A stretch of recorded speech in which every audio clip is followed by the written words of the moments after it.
Good morning sir. Good morning mister Rajendran. ഈ സ്ത്രീ ഒരു അന്യായമേ വന്നതാ. ആ കേസ് ഒന്ന് പഠിക്കൂ. ഇതെന്റെ അഭിമാനത്തിന്റെ പ്രശ്നമാണ് സർ. സാർ തന്നെ നേരിട്ട് ഈ കേസ് വാദിക്കണം. മിസ്റ്റർ രാജേന്ദ്രൻ എന്റെ നല്ലൊരു ജൂനിയറാ. അദ്ദേഹം വേണ്ടി ചെയ്തോളൂ. അദ്ദേഹത്തോട് ചെല്ലൂ. വരൂ.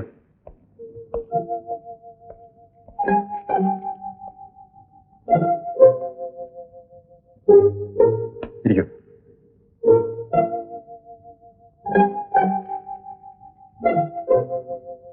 അദ്ദേഹം എന്റെ ജൂനിയർ എന്നല്ല പറഞ്ഞത്, നല്ലൊരു ജൂനിയർ എന്നാണ്. പേരെന്താ? മല്ലിക. മല്ലിക. മിസ്സാണോ മിസ്സസ് ആണോ? മിസ്സാണ്. മിസ്? മിസ്.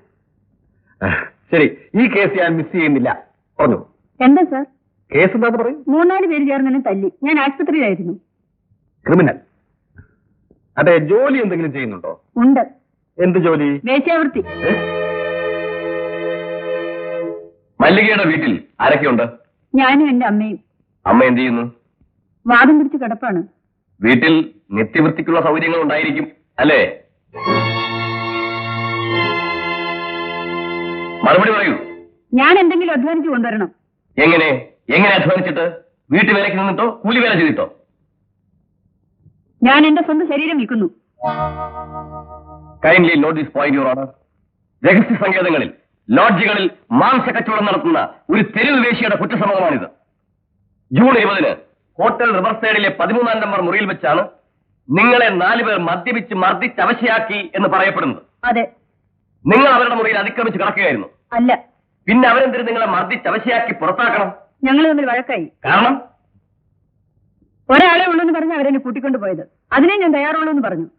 അപ്പോൾ ബലാത്കാരമായി അവരെന്നെ കീഴ്പ്പെടുത്താൻ ശ്രമിച്ചു. ഞാൻ എതിർത്തപ്പോഴാണ് വഴക്കുണ്ടായത്. യുവർ ഓണർ, ഒരു തെരുവ് വേശ്യയുടെ നാവിൽ നിന്നാണ് ബലാത്കാരം എന്ന പദം ഈ കോടതി കേൾക്കുന്നത്. നിങ്ങൾ ഒരേ ദിവസം തന്നെ 1-ലധികം പുരുഷന്മാരെ സ്വീകരിക്കാറില്ലേ? സത്യം പറയണം. ഉണ്ട്. അതെ, ഒരു വേശ്യയ്ക്ക് ആളുകളുടെ എണ്ണമല്ല പ്രശ്നം, കിട്ടുന്ന പണത്തിന്റെ കണക്കാണ് പ്രധാനം. യുവർ ഓണർ, ഹോട്ടൽ റൂം ബോയ്കളും മാനേജരും മർദ്ദനം നടന്നതായി തെളിവുകൾ നൽകിയിട്ടുണ്ട്. വെളിയിൽ പോകാൻ തയ്യാറില്ലായിരുന്ന ഈ സ്ത്രീയെ എന്റെ കക്ഷികൾ പിടിച്ച് പുറത്താക്കി. അതിനെ മർദ്ദനമെന്ന് വിശേഷിപ്പിക്കുന്നത് തെറ്റാണ്. പുറത്താക്കുമ്പോൾ ഉണ്ടായ എതിർപ്പിൽ എത്ര പരിക്ക് പറ്റിയിട്ടുണ്ടാവാം. ഒരിക്കലും അത് മർദ്ദനമാവില്ല. യഥാർത്ഥത്തിൽ എന്താണ് സംഭവിച്ചത്? നല്ലവരായ എന്റെ കക്ഷികൾ ബിസിനസ് കാര്യങ്ങൾക്ക് വേണ്ടി ഹോട്ടലിൽ മുറിയെടുത്തു. മറ്റൊരു ഉദ്ദേശം അവർക്കുണ്ടായിരുന്നില്ല. അപ്പോഴാണ് ഈ സ്ത്രീ ആ മുറിയിലേക്ക് കടന്നു ചെന്നത്. തുടർന്നുണ്ടാകാവുന്ന സംഭവങ്ങളാണ് ഇവിടെ വ്യക്തമാക്കപ്പെട്ടിരിക്കുന്നത്. ഒരു വേശ്യ എന്നല്ല, ആക്രമണകാരിയായ ഒരു വേശ്യ എന്നാണ് ഈ സ്ത്രീയെ വിശേഷിപ്പിക്കേണ്ടത്. അടിസ്ഥാനപരമായി ഈ കേസിന് ഒരർത്ഥവുമില്ല. ഇവിടെ വാദിയെ പ്രതിയാക്കുകയാണ് വേണ്ടത്. മാന്യന്മാരെ മാനഭംഗപ്പെടുത്തിയ ശിക്ഷ ഉണ്ടെങ്കിൽ അതിന്റെ പൂർണ്ണതയിൽ ഈ സ്ത്രീയാണ് ശിക്ഷ അറിയിക്കുന്നത്. That's all your honour.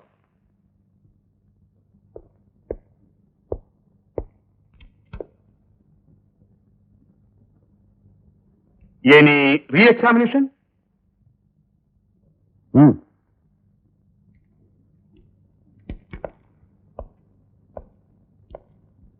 സംഭവത്തിന് ശേഷം നിങ്ങൾ എന്ത് ചെയ്തു? നേരെ ആശുപത്രിയിലേക്ക് പോയി. ഇതാണ് ആശുപത്രിയിൽ നിന്നുള്ള ഡോക്ടറുടെ റിപ്പോർട്ട്. മർദ്ദനത്തിന്റെ ഫലമായി ഉണ്ടായ ചതവുകളും മുറിവുകളുമാണ് അതിൽ രേഖപ്പെടുത്തിയിരിക്കുന്നത്. എന്റെ മാന്യനായ സുഹൃത്ത് ഈ സ്ത്രീയെ നേരം നിറയുമില്ലാത്തൊരു വേശ്യയായി ഇവിടെ ചിത്രീകരിച്ചു. അദ്ദേഹത്തോടും ബഹുമാനപ്പെട്ട കോടതിയോടും എനിക്ക് ഇത്രയേ പറയാനുള്ളൂ. ഹോട്ടൽ മുറിയിൽ ബഹളം നടന്നില്ല എന്ന് പ്രതിഭാഗം വാദിക്കുന്നില്ല. പിടിച്ചു പുറത്താക്കിയാലും മർദ്ദിച്ചു പുറന്തള്ളിയാലും എന്റെ കക്ഷി മാനസികവും ശാരീരികവുമായ പീഡനങ്ങൾക്ക് ഇരയായിരിക്കുന്നു. ഈ കേസിന്റെ ഉദ്ദേശം ആ യാഥാർത്ഥ്യം കണ്ടെത്തലാണ്. അല്ലാതെ എന്റെ കക്ഷിയുടെ സ്വഭാവത്തെ സ്ഥാപിച്ചെടുക്കലല്ല, ഈ സ്ത്രീയുടെ ചാരിത്രശുദ്ധിയുടെ മൂല്യം നിർണ്ണയിക്കലുമല്ല. That's all, Your Honor. Thank you, sir. ഈ കേസിലെ പ്രതികൾക്ക് തങ്ങൾ മല്ലികയെ മർദ്ദിച്ചില്ല എന്ന അവകാശവാദമില്ല. വാദി വേശ്യയായാലും മർദ്ദനം തന്നെ. ഈ കേസിന്റെ പ്രത്യേക സാഹചര്യം കണക്കിലെടുത്ത് നീതി നിർവഹണത്തിനായി പ്രതികൾ ഓരോരുത്തരും 500 രൂപ വീതം പിഴ ഒടുക്കുന്നതിന് ഈ കോടതി വിധിച്ചിരിക്കുന്നു. ഒടുക്കുന്ന പിഴയിൽ നിന്നും പകുതി അന്യായിക്കാരിക്ക് കോമ്പൻസേഷനായി കൊടുക്കുന്നതിനും ഉത്തരവായിരിക്കുന്നു.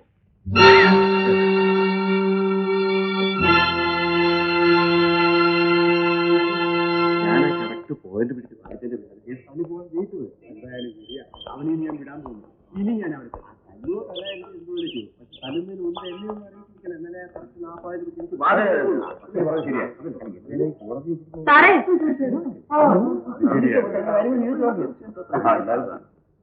എന്താ അങ്ങനെ പോയാലോ സാറേ? സാറിന് ഫീസൊന്നും വേണ്ടേ? ഫീസോ? ഒരു കാര്യം ചെയ്യ്.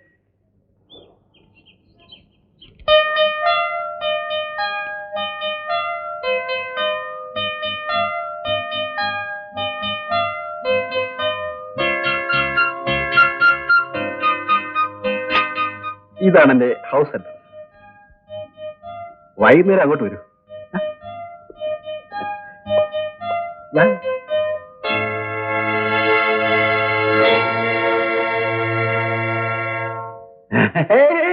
ധൃതി വേണ്ട, സൗകര്യമായിട്ട് എന്തോളൂ. സാർ വാതിൽക്കൽ ശങ്കിച്ചു നിൽക്കേണ്ട. വന്നാട്ടെ വന്നാട്ടെ, വേണം വേണം. ഇരിക്കോ. എന്താണ് കാര്യം? വക്കീൽ സാറല്ലേ? അതെ, വേഷം അടിച്ചിട്ടേ ഉള്ളൂ. എന്റെ അനിയൻ റോഡിൽ വെച്ച് കുടിച്ചു വഴക്കുണ്ട്. അവനെ പോലീസ് പിടിച്ചോണ്ട് പോയിരിക്ക. ഓ, അവനെ ഒന്ന് ജാമ്യത്തിൽ. അത്രേ ഉള്ളൂ.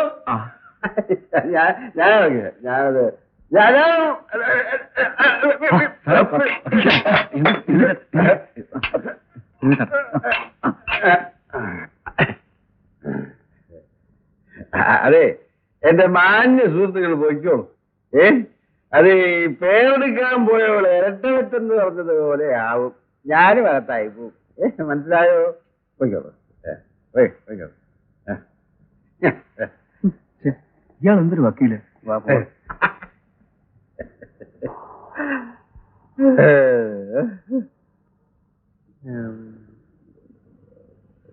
സാർ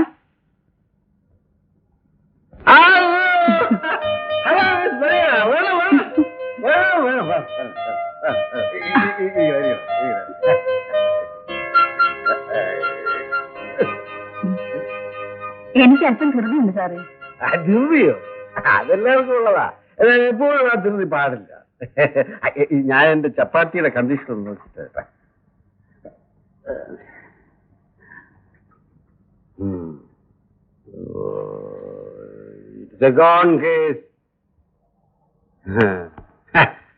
നമ്മുടെ കേസുണ്ടല്ലോ, പ്രതിഭാഗത്ത് അഡ്വക്കേറ്റ് രാമകൃഷ്ണൻ ആയതുകൊണ്ട് വളരെ എന്നെ പരിഹസിച്ചതാ. ആരായാലും എനിക്കെന്താ? സാറിനെ പറ്റി വലിയ അഭിപ്രായമാ എല്ലാവർക്കും. അഡ്വക്കേറ്റ് രാജേന്ദ്രൻ. എന്താ മിസ് മല്ലിക, എന്താ സാരി സാരി സാരി കൊടുക്കൂ. സാരി മിസ് മല്ലിക, സാരി കൊടുക്കൂ. എന്താ സാറിന്റെ ഇഷ്ടം പോലെ. നീ എന്തിനാ ഇങ്ങനെ കാണിക്കുന്നത്? സാറ് ഫീസൊന്നും വാങ്ങിച്ചില്ല, വീട്ടിലേക്ക് വരാൻ പറഞ്ഞു. അപ്പൊ ഞാൻ വിചാരിച്ചു സാറിനെ. അയ്യോ, അങ്ങനെയല്ല മിസ് മല്ലിക, സാരി എടുത്തോ എടുത്തോ.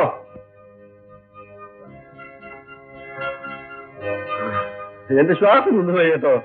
അപ്പൊ സാർ എന്തിനാ എന്നോട് ഇങ്ങോട്ട് വരാൻ പറഞ്ഞത്? അതെ, മിസ് മല്ലികയുടെ കേസും വിധിയും കഴിഞ്ഞപ്പോ എന്റെ മനസ്സിലൊരു കവിത ജനിച്ചു. അതെഴുതി മല്ലികയെ വായിച്ചു കേൾപ്പിക്കണമെന്ന് എനിക്ക് തോന്നി. അതിനാ ഞാൻ വരാൻ പറഞ്ഞത്. ഇരുന്നാട്ടെ.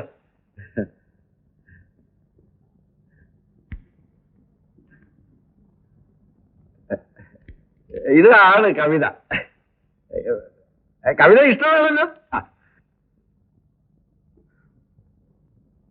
അന്നു വിരിയുന്ന മൊട്ടുമായി എൻ മുന്നിൽ നിൽക്കും കറുത്ത പൂവേ, ഇരവില്ല പകലില്ല നിന്നെ തേടി കരിവണ്ടിൻ കൂട്ടങ്ങൾ ഓടിയെത്തും.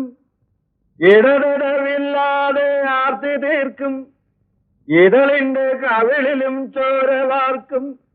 അരുതെന്ന് നീയൊന്ന് തേങ്ങിയാലോ അതിലും വലിയൊരു കുറ്റമില്ല.